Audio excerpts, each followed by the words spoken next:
Taking you outside right now with a look at armature works this Thursday. And of course, you see it's gray right there. We've heard the rain. You've probably seen the rain in your community as well as it moves through. Let's check back in with Bobby Deskin. Certainly people along the immediate coast getting that rain, but it will be pushing inland as we go through the afternoon hours now. So let's take you out to the airport, TPA right now. Yeah, a little bit on the soggy side for sure. The best timing for this rain is now through about 2 to 3 o'clock this afternoon, and then we'll start to see more and more breaks, and then things will be drying up a little bit. Our planner shows actually comfortable temperatures, obviously because of the rain and the clouds, and then some drier air and cooler air moving in behind this little trough that we have, but a better chance for that coming in as we get towards next week. So let's talk about it. Temperatures right now, they're going to stay basically in the low 80s throughout the rest of the afternoon. We're still at 78. In Tampa because of the rain. Same thing in St. Pete, 79 in Sarasota, and Venice is at 76 right now. But we still have some 80s, and there are actually some spots. I mean, look at Brooksville at 86 degrees. Here's the rain, and actually starting to pop up a shower south and east of Brooksville now. But you can see northern Pinellas County, Clearwater, Dunedin, rain coming through. This is right off of the Courtney Campbell right there, seeing some pretty decent rain, and over towards the Feather Sound. Downtown Tampa seeing a little bit of it. South Tampa's been dry so far, but we're going to see some showers develop, and you can see Clearwater and even Tarpon Springs, so just to your south, really seeing some of that rain. So not everybody gets rain. It's about a 50 to 60% chance or so, but the timing again is through the first part of this afternoon.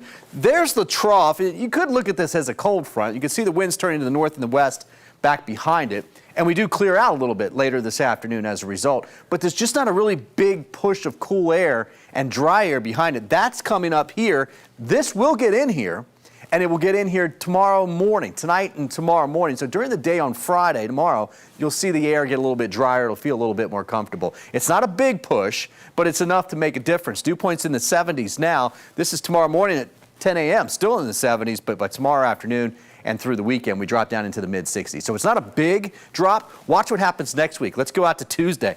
Look at that. Tuesday night, Wednesday, Thursday, Friday, dew points in the 40s and 50s. And that front that gets in here Tuesday will bring some cooler air with it as well. Here's the forecast model with the rain really about 2 to 3 o'clock kind of peaking in our area and then falling east and south of us as it moves through the afternoon hours. That's 5 o'clock. The metro area by that time, generally rain-free for the evening commute, but still 3:30, 4 o'clock, we're going to have a couple showers on that I-75 corridor. Very isolated shower chance overnight tonight. Tomorrow, a lot of sunshine, but I do want to point out, because the front doesn't get too far to our south, we do have a slight chance for a shower, especially Polk County and points south of I-4 tomorrow evening, 6, 7, 8 o'clock at night. It's not a big chance, but it is there. All right, so here's the forecast for today. Low 80s, that's it, right where we are now. Rain chance this afternoon, tapering off early this evening. And then as we go through boating, not the best boating day out there. The winds have been light. It's been fantastic out there. But you can see the rain coming through Clearwater right now. Water's at 79, southwest winds to the northwest, but only 5 to 10 knots. So with a front coming through, that's not a lot of wind.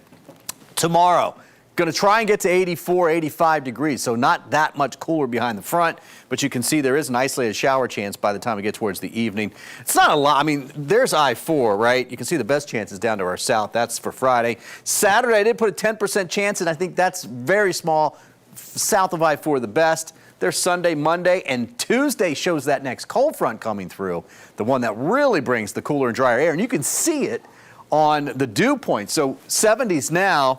Friday afternoon, Saturday, Sunday, Monday into the mid-60s. That's enough to make it feel a little bit more comfortable. You'll notice that. But then the front comes on Tuesday, and look at the dry air that gets in here behind that. That's one of those cold fronts finally pushing in to Florida. Let's talk tropics real fast. Tropical storm Carl. Thank goodness we don't have to deal with this. And it is a weak storm. It has 45-mile-per-hour winds by tomorrow morning. It's got 50 now, and so it will be falling apart gradually as it moves off towards the south and then the southwest. There's your 7-day forecast, guys, and we're looking actually fairly good. It's just a little messy tonight and tomorrow morning with those showers still in the air. There's not a lot. And again, Saturday, I think most areas stay dry, so don't let that fool you. But not as cool as some would like, at least behind a cold front. Those people are going to like the cold front that gets here Tuesday night into Wednesday, because that's the one that cools us off. All right, don't forget to get our forecast on the radio.